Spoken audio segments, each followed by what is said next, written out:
Welcome friends to another session of Excel at Work.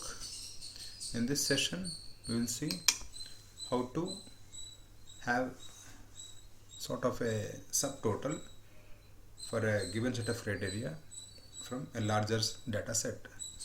For example, here on the screen what you have seen is a small list, a invoice rather, giving the total of fruits and vegetables that one has purchased, and this total is 550. These are simple formulas here which you must be knowing already. C4 to D4, there is a quantity into rate. This is a sum formula of all this total. What I need here is how much did I pay for vegetables and what is the total of amount for fruits. So here one way of doing it is to just add the vegetables wherever they are here, and the column add fruits and fruits here.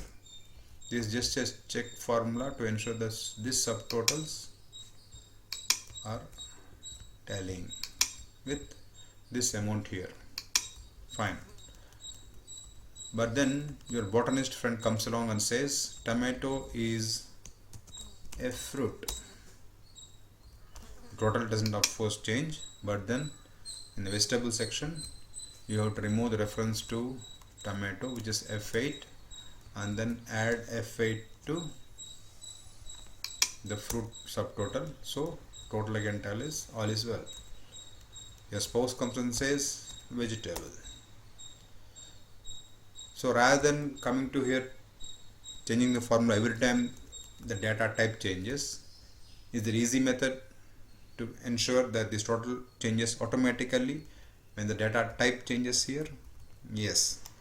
Excel has got a formula called SUMIF, wherein I get a range to decide on the criteria, and based on the criteria I get a total.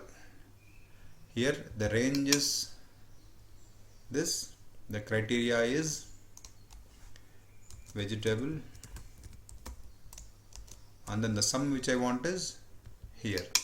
What Excel does is goes to this column such as for vegetable, and only that data is totaled here. Similarly here SUMIF, the data criteria is here, the criteria is FRUIT fruit,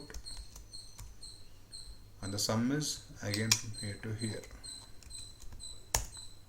So if your botanist says it is a fruit, fine, it's a fruit. If your wife says it is vegetable, or if your husband says vegetable, it's a vegetable. Ultimately you are getting a tomato. That's all more important. Fine. So this can be done for any sort of criteria.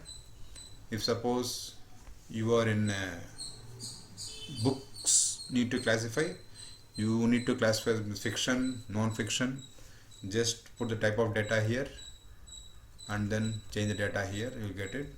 Make sure that the spelling is right. If fruit is spelled as, let us say, even fruits, it says 0 because nothing called fruits here. That is the thing which you have to be careful about. The data here should be exact match of what is here. If there is a spelling mistake here, the data is again wrong. So this is one thing which you have to be careful about. Rest of things, it's fine. This is how you sort data.